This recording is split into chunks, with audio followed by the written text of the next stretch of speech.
How to remove your YouTube account from TV. Today, I'll be showing you how to remove your YouTube account from your TV.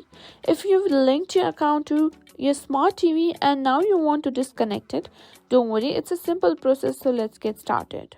First, grab your TV remote and open the YouTube app on your TV.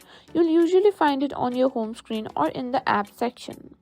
Once the YouTube app is open, navigate to the left sidebar. You can do this by using the remote's arrow key.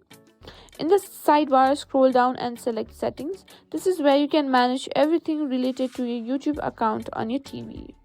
Now in the Settings menu, look for the device linked or link device or sign out option.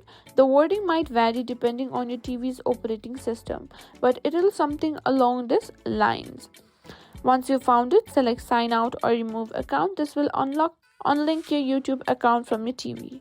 You'll be asked to confirm the action. Simply confirm to complete the process and your account will be removed from TV and you'll no longer be signed in.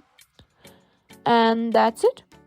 You've successfully removed your YouTube account from your TV. It's a quick process and you can always sign in again whenever you need to.